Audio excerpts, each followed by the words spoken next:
दोस्तों, आज की कहानी है बूढ़ा आदमी, युवा पत्नी और चोर। लेकिन इस मजेदार कहानी को सुनने से पहले आप वीडियो को लिखे करके इस चैनल को सब्सक्राइब जरूर कर लें, ताकि आपको आगे भी इसी प्रकार की मजेदार कहानियाँ सुनने को हर रोज मिल सके। दोस्तों, किसी गांव में किसान दंपति रहा करते थे। किसान तो वृद्ध था, पर उसकी पत्नी युवती थी। अपने पति से संतुष्ट न रहने के कारण किसान की पत्नी सदा पर पुरुष की टोह में रहती थी। इस कारण एक क्षण भी घर में नहीं ठहरती थी। एक दिन किसी ठग ने उसको घर से निकलते हुए देख लिया। उसने उसका पीछा किया और जब देखा कि वो एकांत में पहुंच गई तो उसके सम्मुख जाकर उसने कहा, देखो, मेरी पत्नी का देहांत हो चुका है और मैं तुम पर मोहित हूँ। तुम मेरे साथ चलो।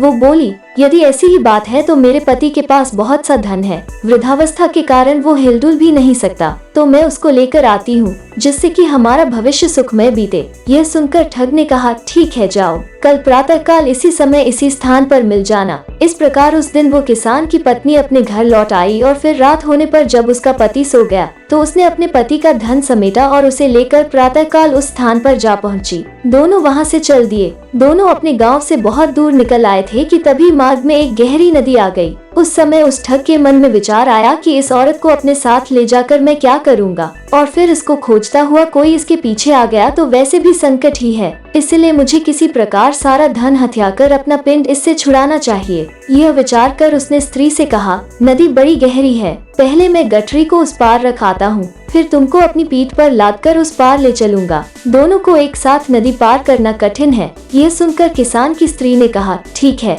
ऐसा ही करो। और उसने अपनी गठरी ठग को पकड़ाई तो वो बोला, अपने पहने हुए गहने कपड़े भी मुझे दे दो, जिससे नदी में चलने में किसी प्रकार की कठिनाई नहीं होगी। और कपड़े भी नहीं भी। स्त्री ने वैसा ही किया। फिर ठग यह सब लेकर नदी के उस पार चला गया और लौटकर ही नहीं आया। वो औरत बहुत चिल्लाती रही पर उसकी किसी ने नहीं सुनी, जिसके बाद उसे अपने आप पर बहुत गुस्सा आ रहा था, लेकिन अपने कुकृत्यों के कारण वो अब कहीं की नहीं रही। दोस्तों, इस कहानी से हमें यह सीख मिलती है कि अपने हित के लिए हमें गलत कर्मों का मार्ग नहीं अपनाना चाहिए।